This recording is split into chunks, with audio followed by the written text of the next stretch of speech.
Hi, everyone. This is Christine Clifton, the author of Your Spirit at Work and the author of You Don't Have to Shout to Stand Out. I'm pleased that you're joining me today for the spirit of money. I love this topic. And as usual, I think I've planned 30 minutes, but it's likely going to be 45, looking at the past classes that I've taught. And as you know, the way that I go through these classes is to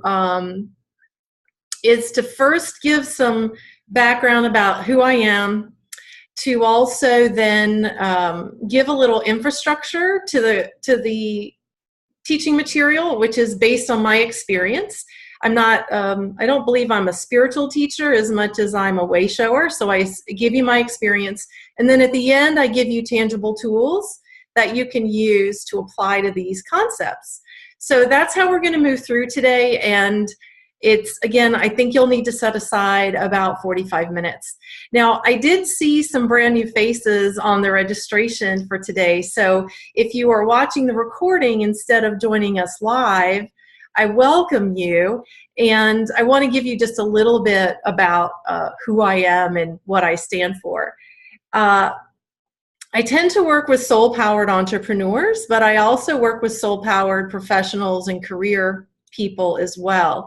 There's something that I emit that draws career people to me in addition to my entrepreneurs. So some of the qualities of both groups, both entrepreneur as well as career or professional people, is that we are driven by a desire to give and help others. We are kind of cause motivated, like it has to be meaningful to us, our work. And often if you're in a career, it's not satisfying. And if you're an entrepreneur, it might be a bit roller coastery. Some of you on my newsletter list have seen the stories I've shared about my own path. And I'll share a little bit of my experience a little bit later. What I'm mostly about, though, is bringing your full self into the world. And whether you're an entrepreneur or someone in career search, the topic of money see, my face is even scrunched up. The topic of money is often a tenuous one. Interestingly enough, I had a mass amount of unsubscribes off of my newsletter list when I started promoting this class. So it's a touchy subject. When I was in corporate, I was in HR for 11 years, we were told never discuss your salary. And, salary ranges were well protected. And when raise time came around, like everybody was kind of hush hush. So think about your childhood and maybe what the money situation was for you when you were a child. We all have these experiences that then form our belief systems around money. So I'm going to share with you some ways to shift those belief systems, again, at the end with tools. But again, I want to give you the background. I was thinking about this before class, as I was preparing for class. And one of the things about the background that's so important is that it's kind of like, okay, I know that the dishwasher washes dishes, but when we think about the mechanics of that dishwasher washing dishes, it helps us have a greater appreciation or a better understanding of the context in which the dishwasher works. And the same is true with the topics I've been teaching. And it's also the same for money. I also get this vision in my mind of geometry class. Do you guys remember theories or theorems? I guess they were called in geometry class. So if this, then that, right? Like there was these kind of word problem-y aspect to a geometry class.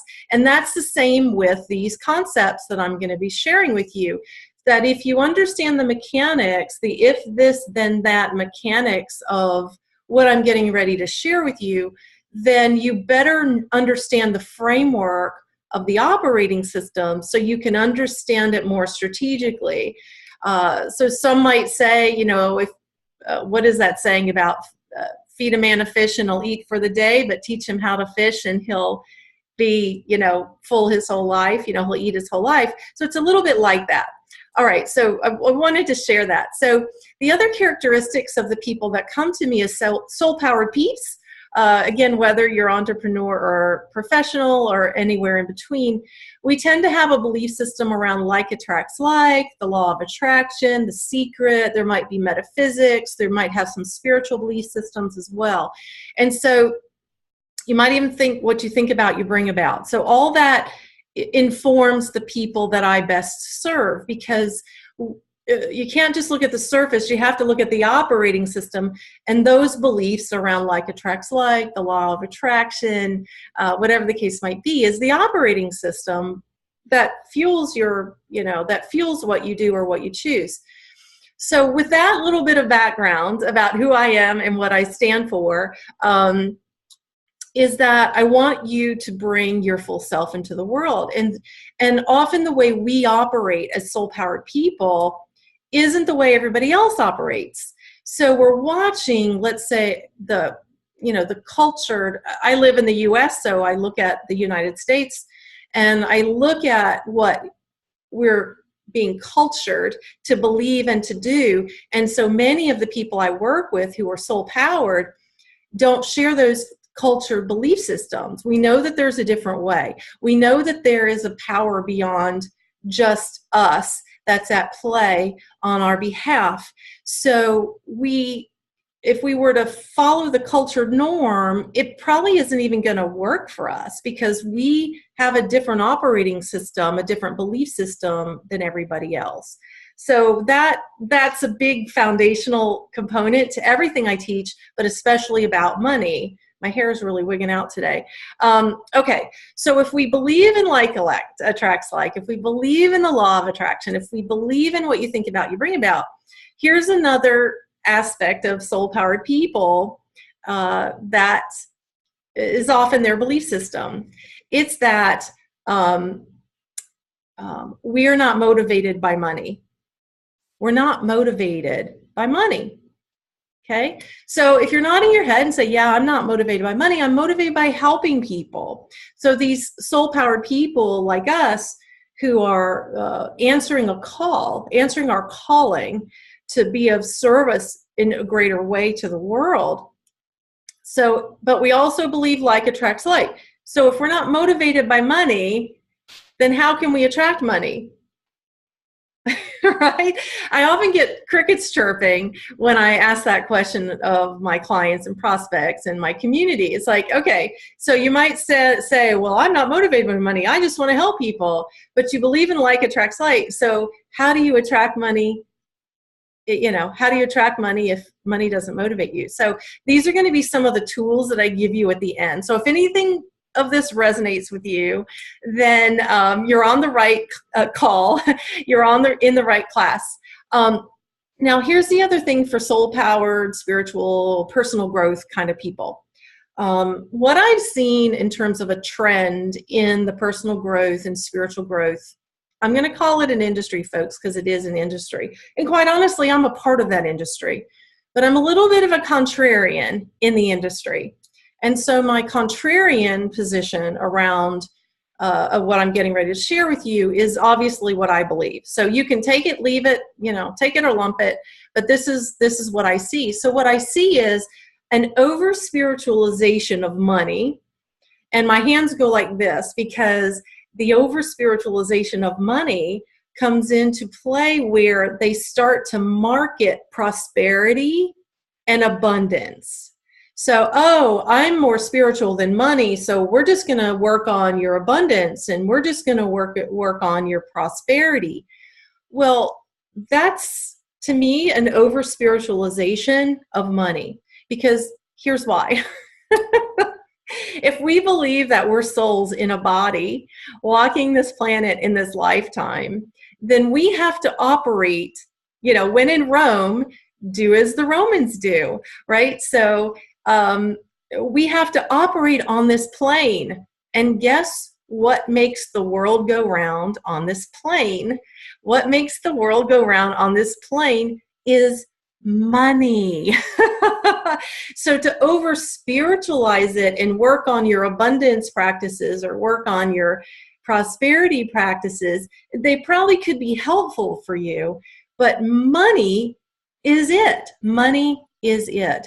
And the other thing that I say is that I have a secret for you soul-powered entrepreneurs on the call is that, oh, by the way, you may not be conscious of it, but likely part of the reason you've chosen to show up in entrepreneurship is to heal your money story. Or instead of that kind of catchphrase, it's to get a better understanding of how to use money in your world so it works for you. So, money is a tool. Money enables us to do what it is we're here to do on this plane. And we get to use money, and we have to use money. It's here. Now we can say, yeah, you can barter and you can trade, and yeah, all those things are true. But money, money, money, money makes the world go round. And if we avoid it by trying to supersede it or over spiritualize it in abundance and prosperity terminology, then we're still in this kind of conflict, so to speak, with money or the role that money plays for us on this plane. So I've got my notes over here, so I want to look over at my notes. Okay, here's something else. I actually learned something from one of my clients the past couple weeks. We were talking about why she wasn't bringing in the money she thought she was going to be doing with all this activity that she was doing.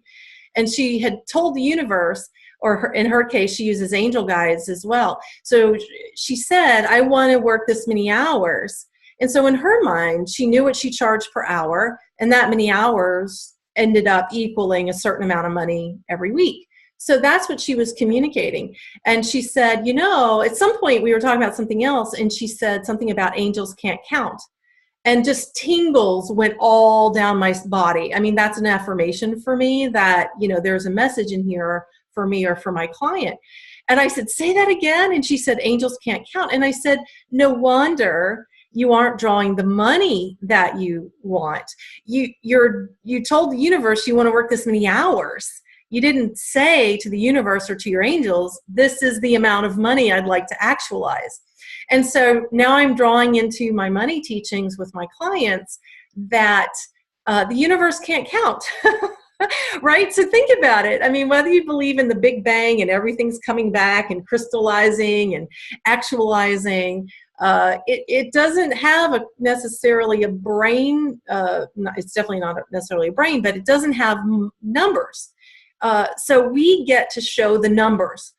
The other way that helps us is that it shows us the numbers, right? So if you're having this little tug of war, or your relationship with money is a little tumultuous, a little tug of war, a little put and take, a little high and low, then that's also could be part of the reason. So it's a great concept to incorporate into what we're talking about here. So we're visuals as well, and we're visually prompted, and we're creatives. And so processing verbally is a big part of our need is to process verbally, so we think out loud, and that helps us process what's going on inside.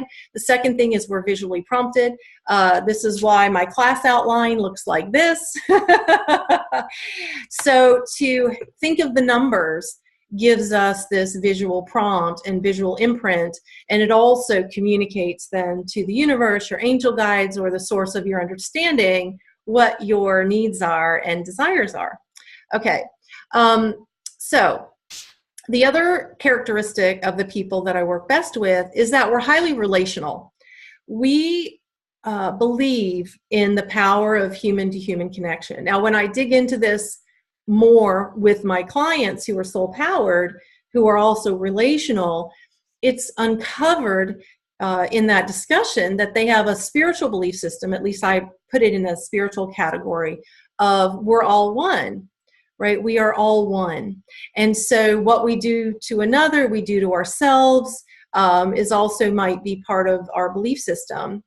But what happens is that with this cultured belief around money, along with our desire to help people, and along with our lack of motivators, of money motivators, then we often think in either or. It's either my mission or money, or I'd rather do this than do that. Okay, so some of the things in one of my emails, I put a whole list of beliefs, culture beliefs that are really not serving in the context of money. One is, well, I can't have that because I don't have the money. That's one belief system. And you might think, okay, well, doesn't that make sense, Christine? So we're going to, dig deeper into these concepts. So I can't have that because I don't have the money. Another belief system is something like, I have this much money, so I'm going to spend it while I have it. That's another one. I'm going to spend it while I have it. Well, if that's your belief system, you're going to spend it while you have it, that means you believe that no more is coming in. Or if that prior belief system around, well, I can't have that because I only have this much, when you look at your bank account, for example, then that also carries the belief system that more isn't coming. So when we hold on to that money, it interrupts the flow of the universe because you're stopping the flow in by holding on to. Okay, so again, at the end of the call today, I'm going to give you tangible tools to shift these belief systems to be more in line with the universe. Now, I am getting a little ahead of myself. I just saw my notes, so let me back up a little bit. So some of the symptoms of these unserving belief systems about money that you also might be experiencing is, because you're relational, you put others before yourself, okay? That flows into, when you put others before yourself and you don't shore yourself up first, you're constantly giving from a place of depletion. Now, in terms of belief system, that belief system that might be serving from giving from a place of depletion is that you are more familiar with self-punishment or pain than you are with comfort. Okay? It also might be that you were raised by a parent who was born in the Depression era where, they made soup, feed their family. They watered down soup to feed their family for an entire week instead of one night. So see how belief systems could be feeding that kind of thing, that I've got to give to others before I give to myself. We also might have had parents who had kind of martyr syndrome, and that was our belief system as a child growing up. There also might be a symptom in your life about feeling always behind. Or you might feel surprised when a bill arrives, like, oh my God, where did this come from? So you're always feeling like you're just pedaling and never getting ahead. Or you might be feeling like you're constantly behind, like the demands of you for money is what's dragging you along. Okay, that's another symptom. Another symptom might be that you've got debts, accumulated debts. So it might be credit card debts, it might be loans that you're taking forever to pay off. It might be that people gave you money and you haven't been able to pay them back as readily or as quickly as you had hoped or thought at the time. Other symptoms include shame. Yep, shame. And again, I'm speaking from experience, shame around all of that as well. The other thing, especially if you're a business owner or an entrepreneur or a practitioner, another symptom is feast or famine. Oh God, I'm laughing. Why am I laughing? Because it's in my experience. So feast or famine, like 1 month I have more than enough money and a couple months later I am scrambling to pay the bills. So there's a feast or famine kind of symptom. So again, remember, I'm giving you background and qualities to identify with so that you can use the tangible tools that I'm going to share with you at the end of the class today. So if any of this resonates for you, you're in the right class, definitely in the right class. Now, the other qualifier too that I'll say is that I teach an afternoon 4-hour workshop on this topic. So I'm cramming a lot of a little more higher concepts in this class. So if you want to talk about more, talk with me more about going deeper, you can do that. And for those of you who know that I'm teaching a class around falling in love with your business again, if you're a soul-powered entrepreneur, then you can join me for that class as well. Okay, so belief systems. So again, I gave a couple examples of how you might believe these cultured beliefs around money or what the symptoms are. Let me elaborate a little further. So we have cellular beliefs as children that got imprinted on us unconsciously because of how our family dealt or didn't deal with money. I gave an example on the last call, I think, building bridges. I can't remember now, but I'll give it again. And that is when I was raised, when we would do our chores, we got money for doing our chores. Now, I was raised in a military Catholic household, so I lovingly call that a double whammy. So we had to do chores in order to get our allowance. And when we got our allowance, we were required to tithe 10% to the Catholic Church and put the rest of it in savings. And so unbeknownst to me, my money story was, A, that my money that I earn isn't mine, that B, I had to only save my money, and B, only give it away first. Okay, so I kind of have three. Oh, I think the fourth one would be that money isn't for fun. So the money isn't mine. I have to give it away first and put it into savings. Money isn't for fun. And it's all culminated in that one experience of childhood. So we have these cellular memories that inform our behavior with money. We also have what I would call kind of DNA or genetics, which is partially informed by what I just said about cellular memory. But one of my clients and someone actually that I use for energy work, Sophie, also does some DNA that goes further into the family, like really uncovers a deeper connection to hiccups into your family or your familial DNA. Lastly, depending on your belief systems, if you do believe in past lives, then you might be bringing that with you as well. That's big. Now, I don't do the DNA and the past life stuff. I depend on Sophie for that for me. But I've learned over time that these are all circumstances at play. And that feeds me into what I want to tell you in this moment. Number one, probably one and only thing, if you take from this class, is it's not your fault.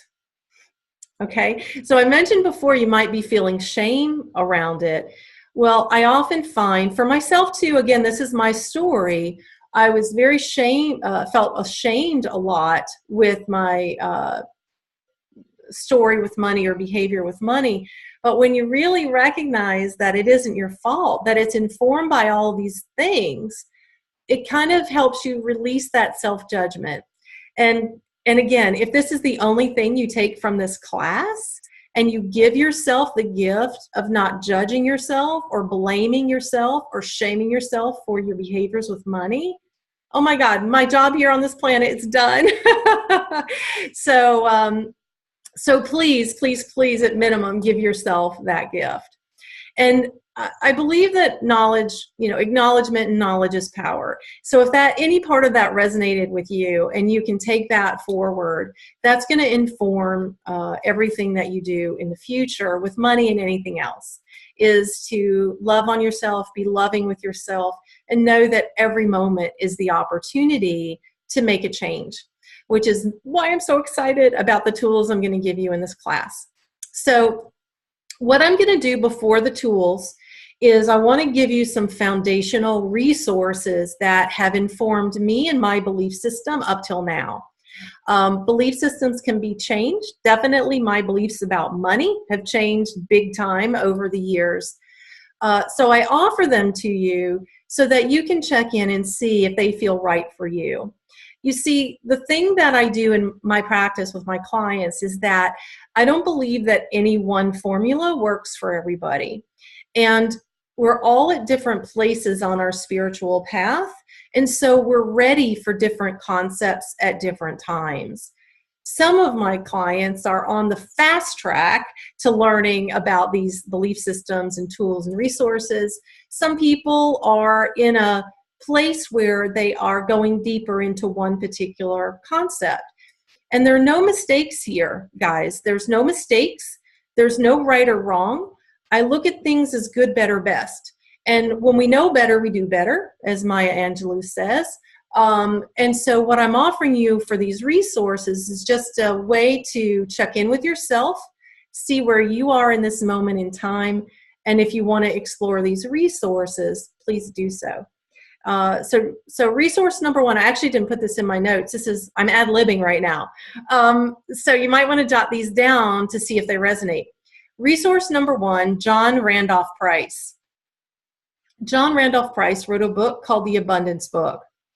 Within the Abundance Book is a practice called the 40-Day Prosperity Plan. Now, you heard what I said earlier about over-spiritualizing and using the terms prosperity and abundance. But when you dig into his course or his methodology, you will see that he talks a lot about money in the actual application of those tools that he gives. So John Randolph Price, The Abundance Book, or the 40-Day Prosperity Plan. I think the 40-Day Prosperity Plan, if you Google that in quotes, and along with his name, I think you'll actually find the whole plan for free on the interwebs. So if that resonates, go grab that. And that one's fun with a buddy, to do that with a buddy, if you feel so inclined. Secondly, Marianne Williamson wrote a book called The Law of Divine Compensation. The Law of Divine Compensation. And I'm going to speak to the word compensation in that context in a minute, so you understand some of that belief system or operating system stuff that I mentioned to you earlier. So go grab that book. It's an easy read. Let's say simple. It's a simple read, and the concepts may or may not feel easy to you, but there's a lot of chunky stuff. Every time I read that book, I've probably read it 3 or 4 times now, I'm ready for a different concept in that book. So I've had it on my Kindle, and I'll go back to it when I'm prompted, and when I go back to it, I always find a new nugget that I didn't fully understand, or that simply posts something to me in a different way that I was ready to absorb it, at that time.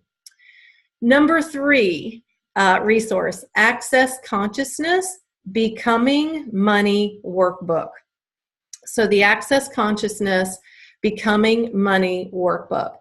This transformed, all of them transformed me. I can't really weigh one versus another. I just know that they came to me at the right times in my relationship with money. And the Becoming Money Workbook, I actually took a 10-week class with a practitioner who went through the workbook chapter by chapter, and we were able to not only understand the concepts, but do clearing around it. Now, one of the tools I'm going to give you at the end of this class is the clearing statement by Access Consciousness, and I'll show you how to use it for yourself. I use this clearing statement all of the time, and it's a tool within the context of shifting your money beliefs that you can use. But that workbook, Becoming Money, is big, big, big, big. So those are the 3 biggies. I'm sure there's more, for goodness sake, but those are the 3 core of the foundation I'm going to share with you. Okay, so I want to start with what might be your spiritual or metaphysical belief in general. So those of us who are soul-powered, who are spirit-led, or again, at least believe in like attracts like, the metaphysics, the spirituality, or the overarching concept there is that the universe is already whole and complete. Okay? So you may or may not be able to say that at this moment, depending on your money story, or say you believe that. But that's really what we talk about when we say like attracts like and the law of attraction. And this feeds into Marianne Williamson's law of divine compensation. So in that context of Marianne Williamson's book, The Law of Divine Compensation, compensation does not mean money, does not mean income, it does not mean pay, it does not mean anything like that.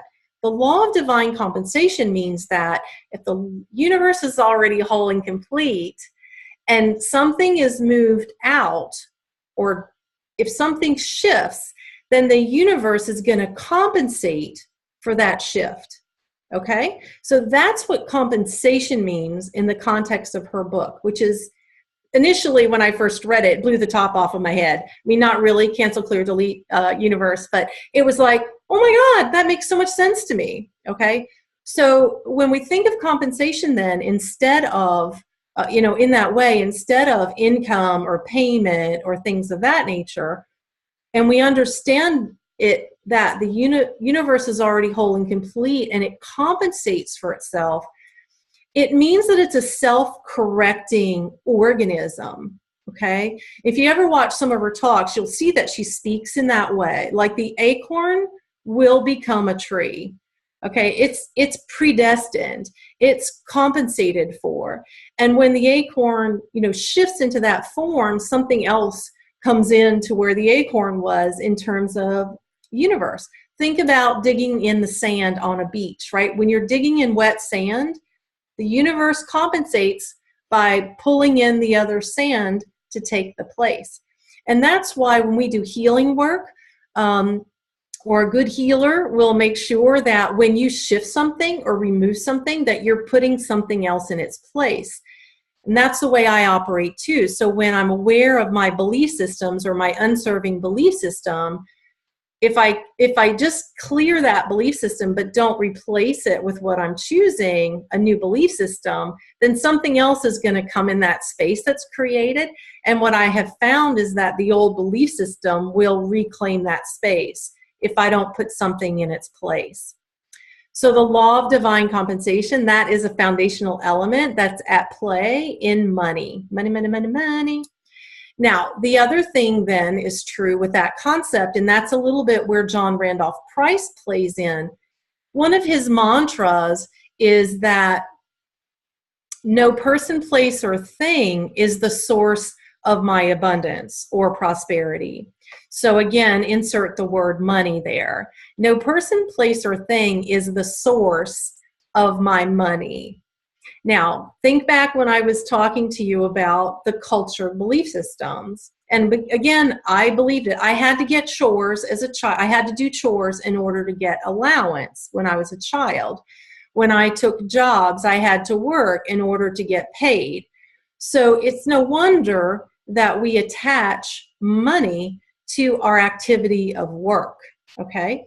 However, when you understand this law of divine compensation from Marianne Williamson, then you understand why John Randolph Price says no person, place, or thing is the source of my supply or my money or my abundance or my prosperity.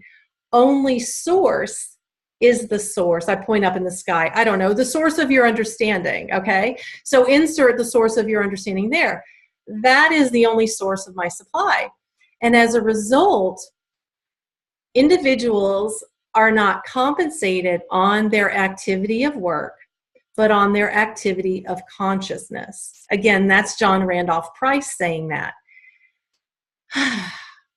Individuals are not compensated on their activity of work, but on their activity of consciousness. So that knowing brings us to this place that we must connect to source, not to our business, not to our boss, not to our company, not to our paycheck, not to unemployment benefits, not to the lottery, not to asking family for money. They are not the source of your supply. Your activity of consciousness is the source of your supply. So whatever that is for you, meditation, prayer, actualization, creation questions, like you have to tune in and tap into your methodology because you're a unique being on this planet. What's your methodology for connecting to source and stimulating your activity of consciousness? That's the source of your supply. Okay? So again, I got off track. Let me check my notes. Okay. So within that concept of the law of divine compensation, and that no person, place, or thing is the source of your money or your supply, only consciousness or source is, then you know that it isn't reciprocal. That's the other thing. So we're cultured to believe it's reciprocal. If I'm a business owner and you want to work with me, you have to pay me money in order to get a service.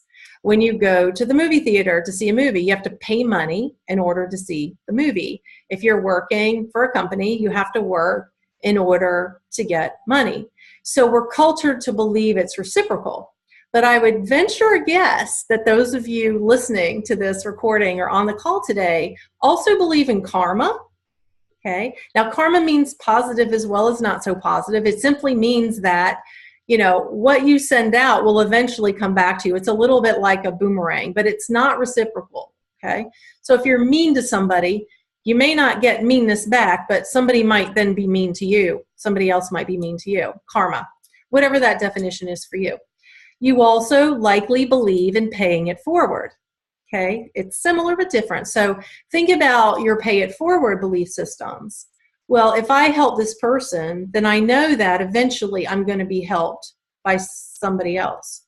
Karma and pay it forward are concepts that are aligned with that law of divine compensation. It's not reciprocal. Okay, so the other thing that hiccups us as soul-powered people, especially those who are in service to others, is that we often don't know how to receive. receive. There was a section in Marianne Williamson's book that when I read it the first go round, I was like, oh my gosh, when I go to lunch with people and they want to pay for me and I won't let them, I'm not receiving. I have another story. I helped a woman who I thought was going to hire me as a client, and she didn't, or hire me as her coach, and she didn't. And probably about 8 months later, around Christmas time, I got a check from her for $300. $300 out of the blue. She just said, I'm gifting this to you. And I'm like, all right. Now, I was at a time when things were really tight with my money. And you know what I did? I gave it all away. Even though I needed the money, I gave it all away. Now, why am I making these faces? These faces are because those are old belief systems. Why couldn't I receive that money? Why couldn't I see it as a payment or a compensation for karma and pay it forward and the giving that I've already done in the world? I don't know why, but I couldn't see it. I felt like I needed to give it away. So I turned right around and I donated it to 3 different charities. So yeah, great. The charities received contribution from me. And yes, I could have really used the money at that time. So what I realized in retrospect, when I been thinking about my money story and look back on that, I realized that she probably had tithed to me from the business that she landed from the time that I was helping her. So I was helping her with sales conversations with a prospective client. So I now believe that she tithed 10% to me because of her landing that business. Isn't that funny? But I couldn't receive it. So we have to, as givers, if we're giving from fire hose, like fire hose, giving, but we can't receive, we are literally intercepting the law of divine compensation. We're literally stumping our money flow by doing that. Okay? So that's the thing about giving. So remember I said we often thought like we have to do something in order to get something. The other thing that we believe often is that it's either our cause and our mission or it's money. So it is never about either or. Money isn't pie. Okay, the money in the world isn't a finite pie that the slice goes here or the slice goes there. It's infinite. Money is infinite.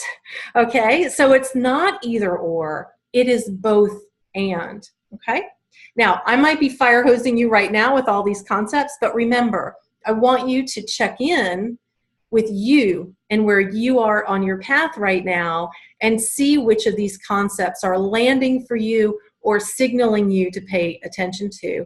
And those of you live, of course, you'll have the recording and you can go back and watch the recording.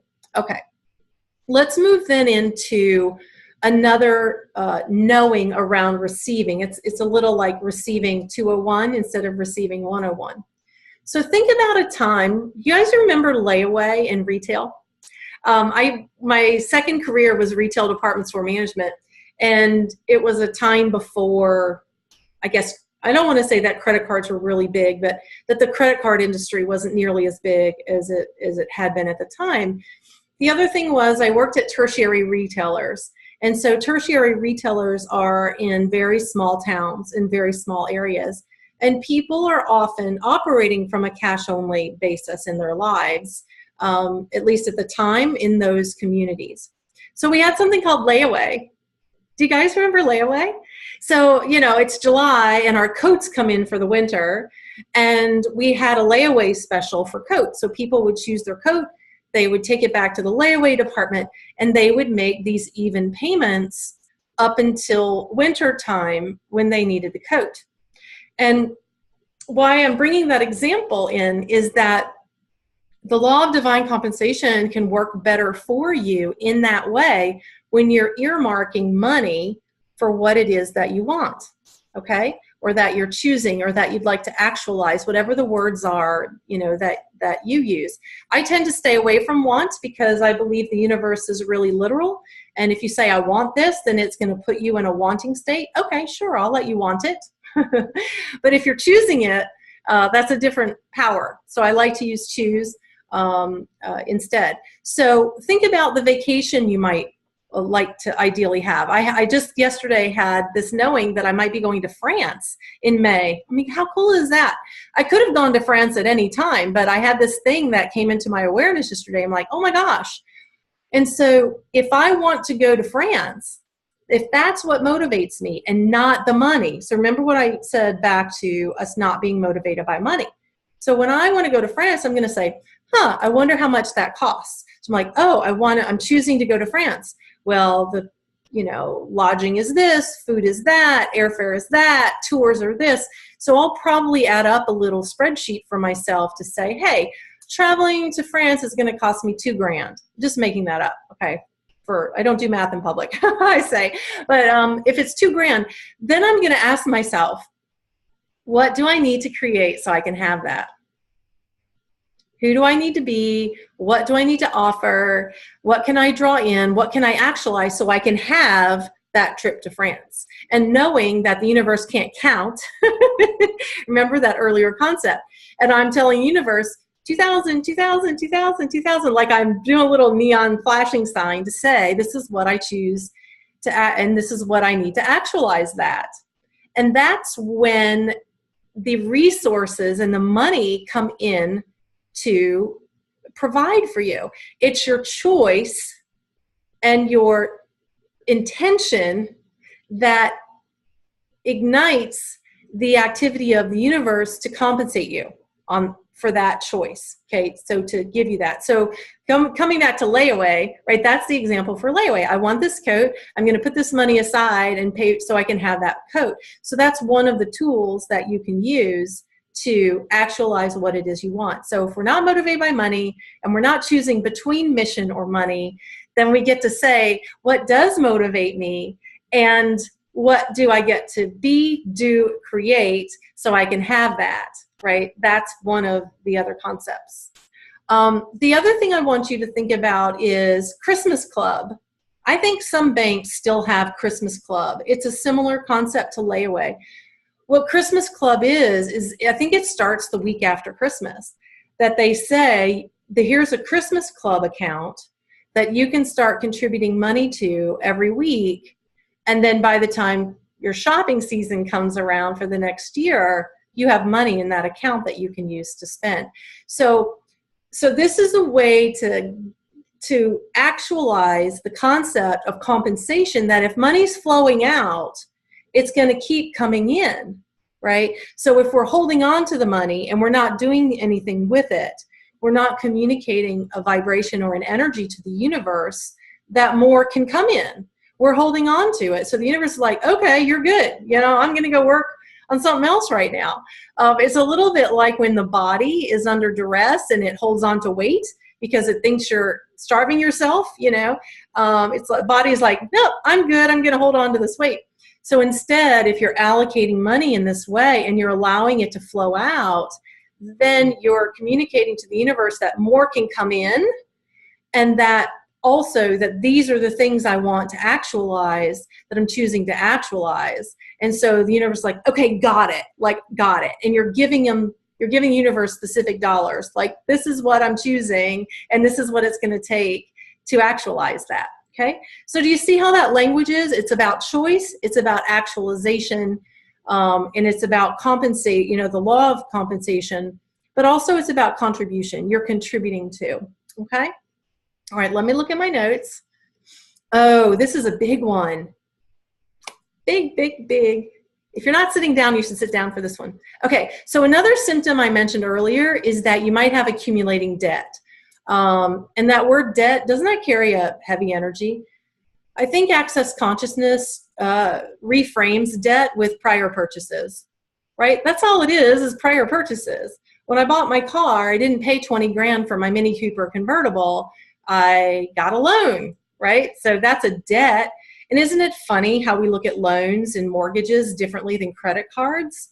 That talk about self-judgment.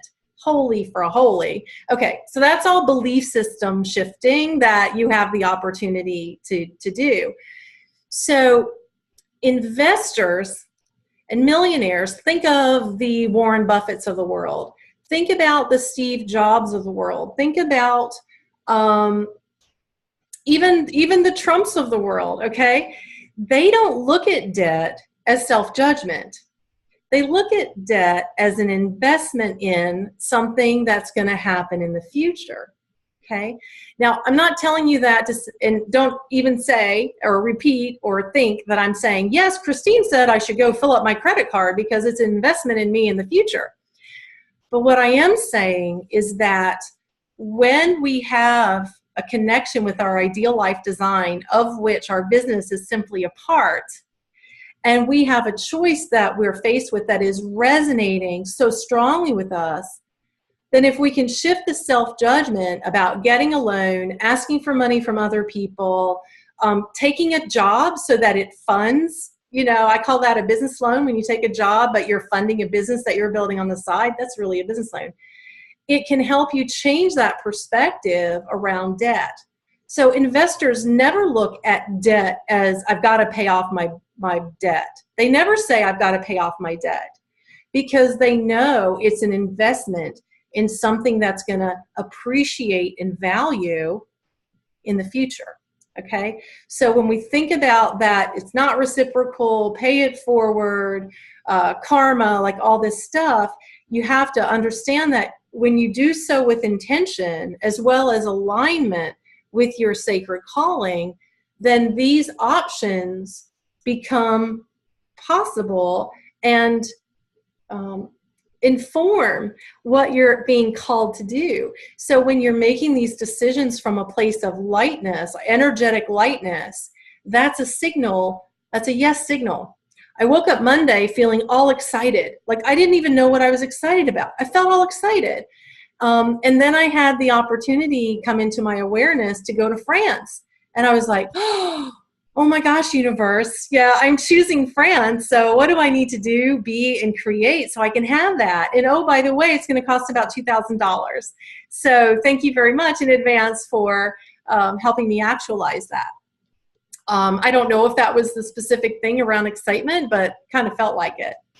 So we can remove the shame, self-judgment, and perspective around investing and making some of these choices, like getting a job for now, like using a credit card to purchase a class that we want to take, like asking a family for money, like running a GoFundMe page, like all those options become ways you can move through and say which one of these resonates for me so that I can have that. Okay. All right. Goodness, we're long already, guys. I have so much more to say. So if you have to pause the recording or jump off, please do. I apologize. It is going to go solidly another probably 10, 15 minutes easily. solidly. Ooh, I just looked at the clock and I saw what time it is. So my deep apologies for running long. And if you can stay, please stay if you're live. And if you're on watching the video and you're wondering when the heck this thing is going to end, you might press pause and come back to it. Okay, let me check my notes here.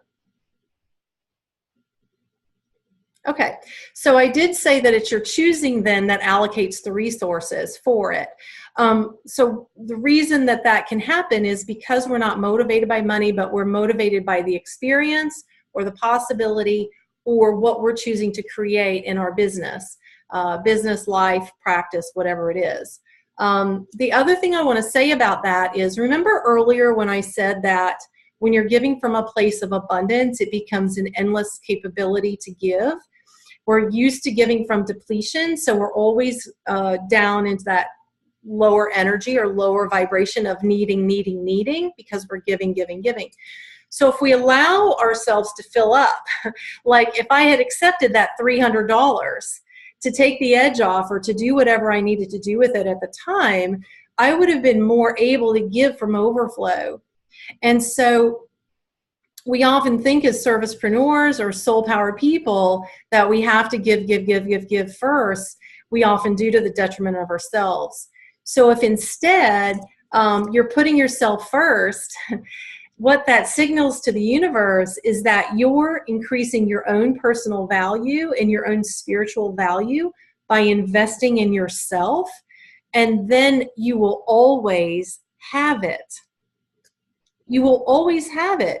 So if you're being called to take a course, or you're being called to go back to school, or you're being called to take a job, and you're feeling like that is a lightness in your energetic resonance, then that's an opportunity to fill yourself up first so that you can continue to give in whatever capacity you're choosing. Okay, so I think I'm a little back on track.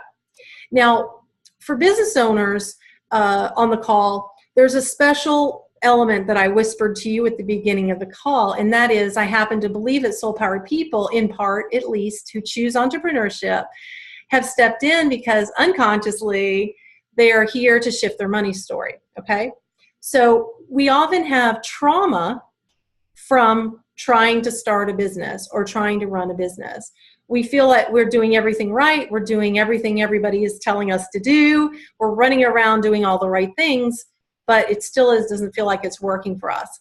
And it takes us down because of our attachment and our belief system to the fact that we've done everything and it's not working. What's wrong, universe? What did I do wrong? So there is a bit of a trauma sometimes that we have because we've taken or chosen this path, this journey. What happens? So think about it. What happens when people are traumatized? Okay. Now, again, I'm just going to speak from experience here.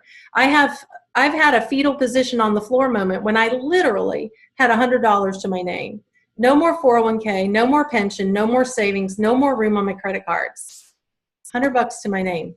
So I feel ya. Been there, done that. Okay. And I'm traumatized by it. I was traumatized by it. And so what happens is we recoil. So people who are traumatized often recoil. They get closer into themselves. They become a little more insular. And unfortunately, it can also cause us to think small. And so we look at what we're doing now and we say, what can I change about what I'm doing now so that I can get out of this mess? And instead, what I'm inviting you to do is to think bigger, to dream bigger, and to start with a blank slate instead, because the traumas of our past are only experiences that we have. They are not the framework for what's possible. The framework for what's possible is a blank slate and what we choose to do with that experience, knowledge, skill, ability that we gained with that experience, okay? So it's natural. I understand. It happened to me too. And it really is about the possibility. You see, what happens with soul-powered entrepreneurs and business owners specifically is that we try to express our sacred calling through our business alone. And what that does is it places the burden of money making on our business alone. Now you might say, well, Christine, yeah, if I don't have a job then I have a business and that's where I make money. But remember what I said to you earlier. No person, place, or thing is the source of your money, abundance, compensation, prosperity, right? It's not the source of your money. It's your activity of consciousness that is. And so when you're traumatized by your business and you have these thoughts and beliefs that come into play as a result of it, then you have the opportunity to think bigger and dream bigger using a blank slate, but using all the experience and learning that the trauma gave you, okay? But to think small limits you, and to place a burden on your business to bring you income is also very limiting. Some of the ways that I got out of my fetal position on the floor moment was that I asked for and received a gift from my mother. That's what happened. That's what started it. And she wired me money. And the next day I was able to breathe again. And again, these are old belief systems that I have around money at that time. Today, I know things are different, but I also know that these concepts work and I can learn from that experience, but I don't have to limit myself and say, I only have this much money in the bank, so I can only do X or Y. Instead, I'm going to dream as big as possible while staying present to the clues and the resonance so that I can make good decisions that are linked to that dreaming and thinking bigger. Okay?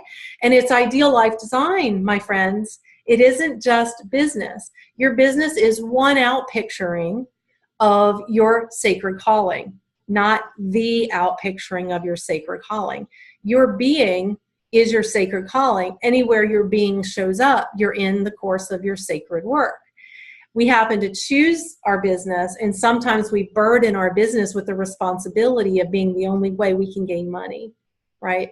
So think about it. Have you ever found money on the street? Most people, I got someone's at my door. The doorbell is an affirmation of that comment. So if we have found money on the street and we did no work to get that money, then the work did not create that money. Okay, think about birthdays. Okay, have you ever gotten money for your birthday? Did you do any work to get money for your birthday? No, you didn't. All you were was your amazing beingness to actualize that money.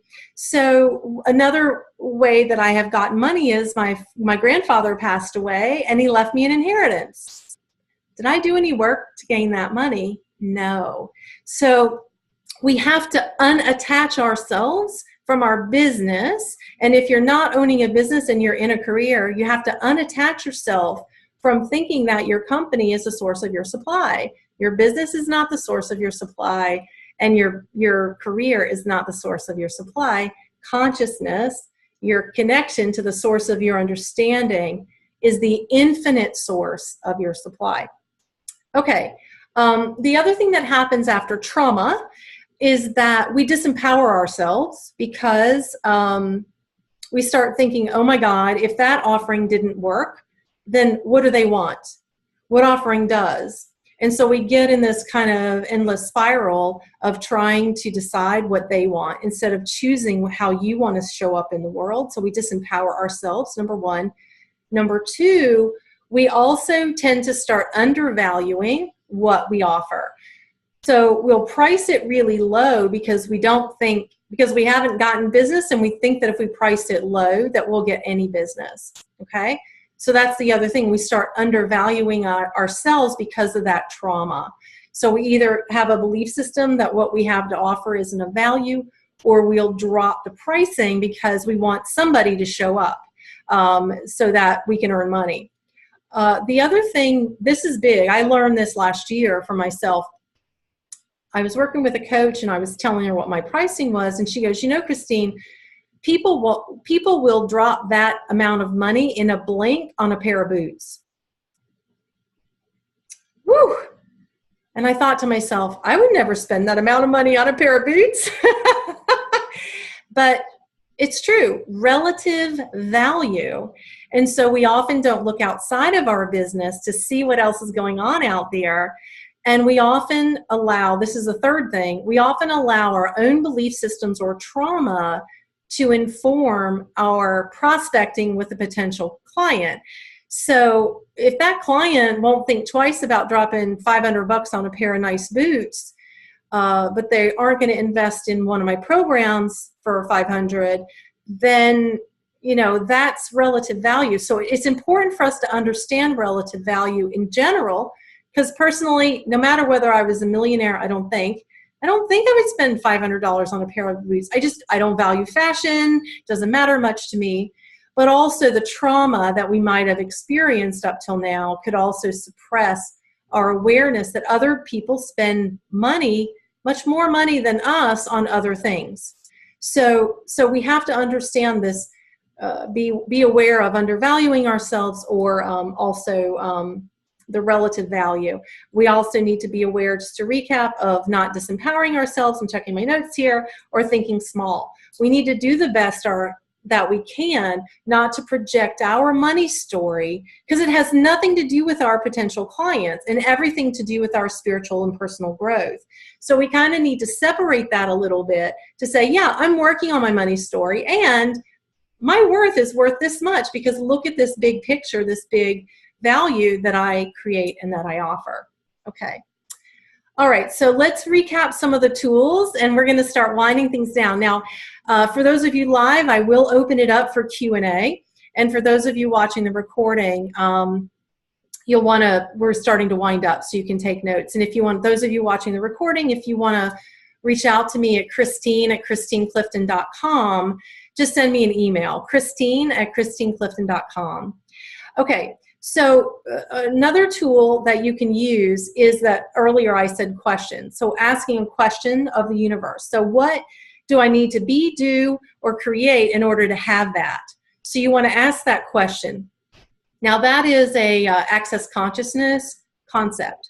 And if you go to theclearingstatement.com, theclearingstatement.com, the methodology for that is, okay, what do I need to create so I can have that trip to France? And anything that doesn't allow that, am I ready to uncreate and destroy it now? And then I would run the clearing statement. Good, bad, right, wrong, pod, poc, all nines, shorts, boys, and beyonds. And if your eyes are bouncing around and you want to know what the heck that is, go to theclearingstatement.com or go to accessconsciousness.com, and you'll see the clearing statement there. So you ask the question around what it is that you're choosing. Then you're saying, anything that doesn't allow that, am I ready to uncreate and destroy it now? And then you say yes, and then you run the clearing statement. Good, bad, right, wrong, pod, poc, all nine, shorts, boys, and beyonds. When I first heard it the first time, my eyes were bouncing around going, what? And what it does is it cuts through your conscious mind into the subconscious point of creation of the unserving belief system that's keeping you from having that thing. Okay? All right, so that's one way.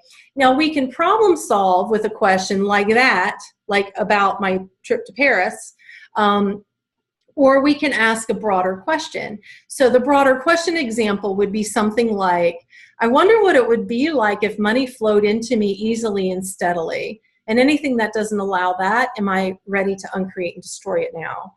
Good, bad, right, wrong, pod, poc, all nine, shorts, boys, and beyonds. So you can paint the broader picture of how you prefer things to be so that you can be more strategic about it. So you could also say, I wonder what it would be like to receive $6,000 or more a month so that I can serve the world in the way that I want to. And anything that doesn't allow that, am I ready to uncreate and destroy it now? And then you say yes, and then you say good, bad, right, wrong, pod, poc, all nine, shorts, boys, and beyonds.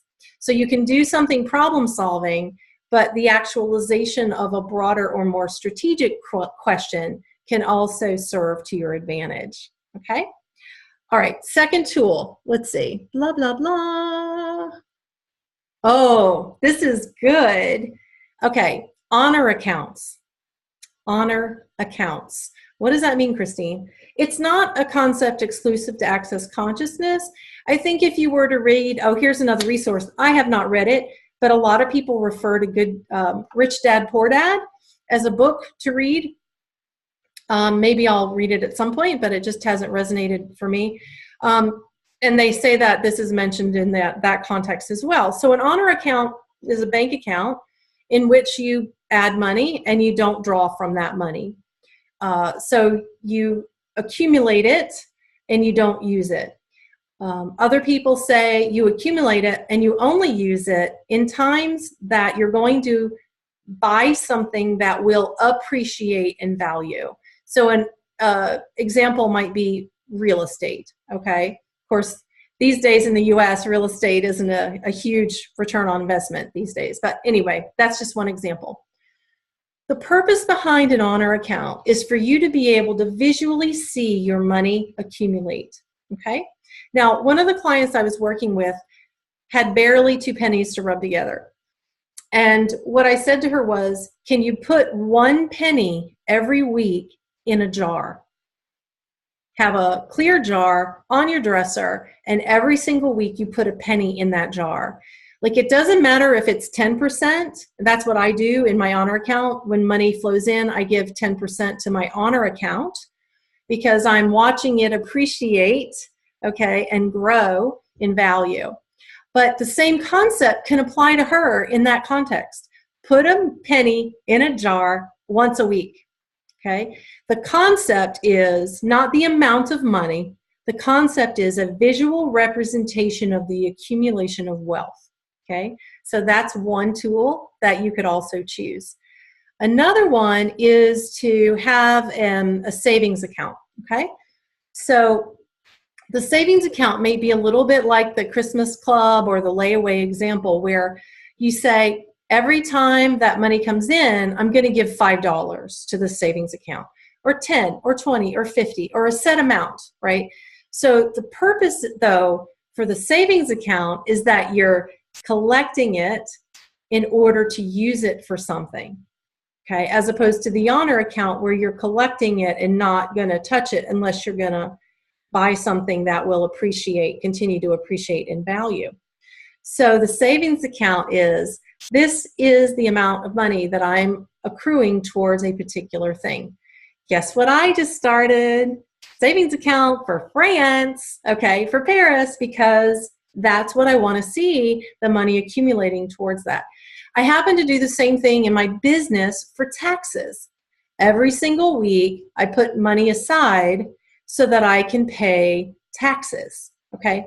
Why does this tool work? So think back when I said that if you're communicating to the universe and you're not clutching and holding on to that money and not letting it go, you're choosing it to flow through to a step like an honor account, a savings account, taxes, a new car, whatever it is.